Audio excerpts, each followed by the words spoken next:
the topic of this year's DRR Day, International DRR Day. That is on finance. And we often say whenever we do any kind of planning, and so we say that everything finally boils down to economics. And that is very important thing. And I think Sendai framework, 15 years, now 11 years have passed. And finally, we are talking about now when 4 years are left, we are talking about finance as a prominent issue. That tells that how finance is important when we review our progress, and we are also realizing that what we have achieved and what we could not achieve. And now when the time is less, how finance has played a significant role, and how financial innovations can play a significant role in making a breakthrough. What is my observation, which I would like to present here on the floor, that while we talk about the financial strategies and opportunities for promoting disaster risk resilience, the global thoughts are important, but the context change from place to place. Even the developing countries like the both south, we can say that the countries in the south are the countries, the developed nations. The things vary. The tools also vary. Like if we talk about the catastrophic bond, those have become very popular, very familiar, and those have progressed a lot in some countries, some economies. But in some countries, despite of the best efforts, there has been a lot of struggles. So that presents one example that we also need to look at the uh, regional or local or national models of financial innovations also. So here I would like to focus that let us now talk about the Indian models and Indian opportunities we can what we need to look at. And so one thing that we all agree that there has been a significant funding bias, and funding bias is not only from the source of funding but also the spender's bias. We feel very confident in spending in disaster response and relief. When there is a disaster situation, then we don't have any restrictions. We feel much freedom and we feel much empowered to use the funds. But when there is no disaster, I think we keep on preparing projects, modifying the projects, reviewing the projects, and many times what happens that the time for implementation is also gone, then very less time is left to actually implement the risk mitigation. So this is a very critical concern I would like to place on record. Now the basically the 16th Finance Commission report is almost ready, and now there will be greater discussion in the high level government about the outcome of the 16th Finance Commission process. And as we have the experience of the 15th Finance Commission, that the mitigation fund or the risk management fund that has been created, almost 80% of the time of the 5 year period went into understanding and evolving the demonstrable models that how the new projects can be created. The reason is that risk mitigation is not visible all the time, whereas the response is visible. So people feel very confident in spending in response and relief rather than in mitigation. Another aspect that risk mitigation are not very different, but the normal course of development, but with a different design, with a different understanding, with a different model, and then the things are resilient. So many times it is understood that the development should be done the normal windows of funding, whether it is the sustainable development or the resilient development. But now, past 1 year or so, the clarity has come, which is much greater than the past. But now time is less. So we are expecting that the next 5 year cycle there will be greater and much more effective risk mitigation projects on ground. And then whatever the projects are there, it is also important that while there is a large scale coverage in terms of geography and the time also, we should also focus on certain demonstrable models, so that we can use those as a case study to argue and to do the effective advocacy based on the evidences also. Second thing, uh, investing in risk reduction or investing in risk mitigation basically also requires the new research, particularly focusing on developing monitoring yardsticks.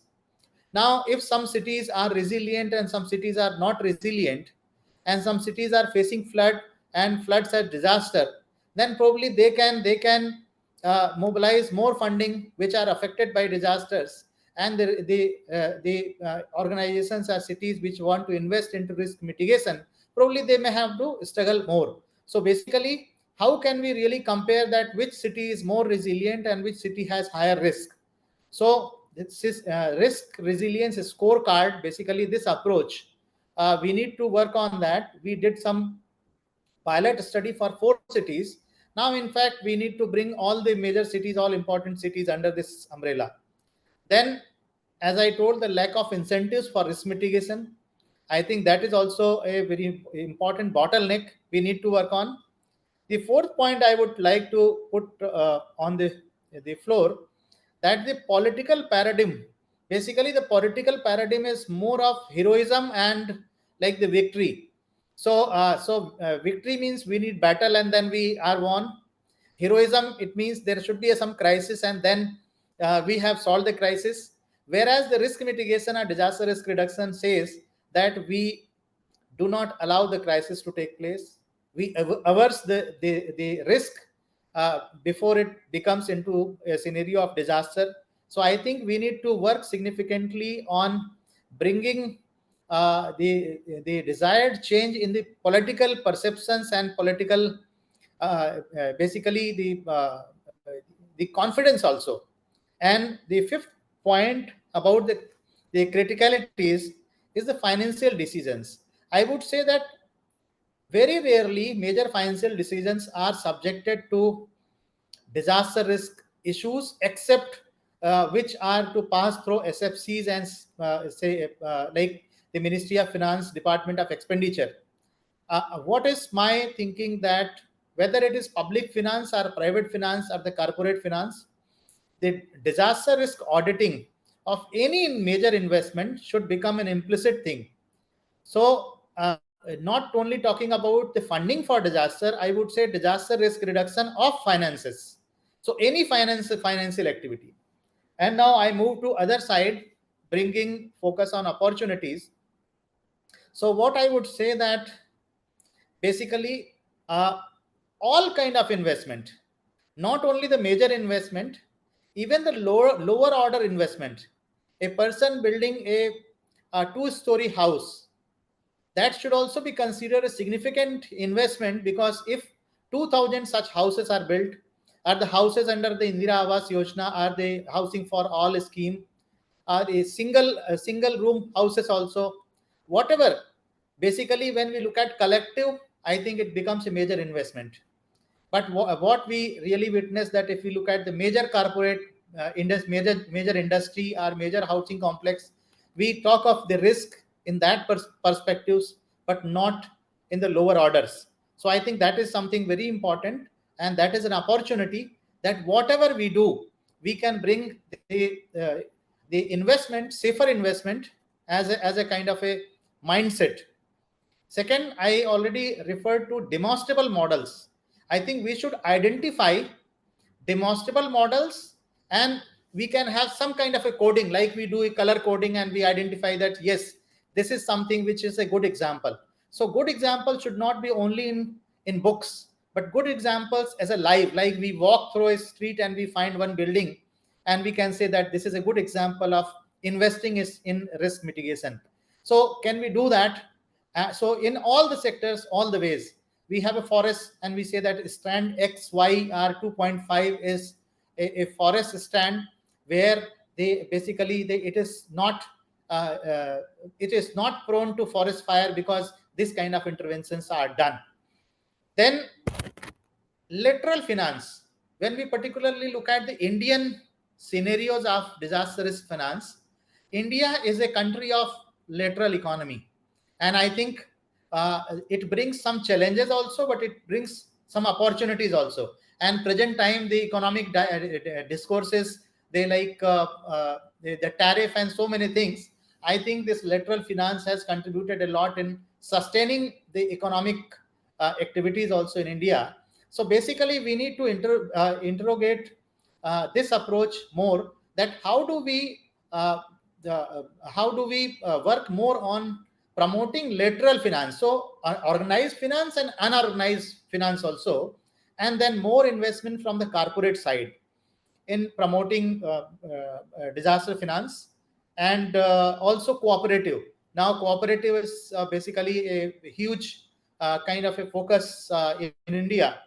And the another thing that I would bring, that uh, the the previous experience of 5 years, the last point I would like to touch, the experience of previous 5 years, where we realized that the money was there and the money could not be utilized effectively in disaster risk mitigation interventions. I think the huge gap is related with capacities, professional capacities. Many times we are teaching, we are providing training in making people enable understanding and being able to deliver lectures, but actually developing projects, how many people are really there who can really help us, help our district administration, help the state administration, UT administration, and the state departments in coming up the projects. Basically, we need to invest in the enabling professionalism and professional capacities. And the last point I would touch, that this is also a time of disruptive technology, and disruptive technology is offering greater precision in monitoring, greater precision in the virtual reality, augmented reality. Basically, we need to link with effective financial planning and effective DRR planning. I think that is very important, and that will help us having effective decisions to use the money. And the last word I would say, that having finance is one challenge, but it is smaller than utilizing the finance in an effective way and in a rational, I would say that equitable way. I think that's also very important. So lastly, I wanted to touch upon the inclusiveness dimension also in our the financial this thing. So thank you, Lee, for inviting me, and thank you, Sphere India, for having me open up this discussion. And I'm really very keen to listen to the experiences of other panelists, and that will really enrich this discourse today. Thank you, and over to you.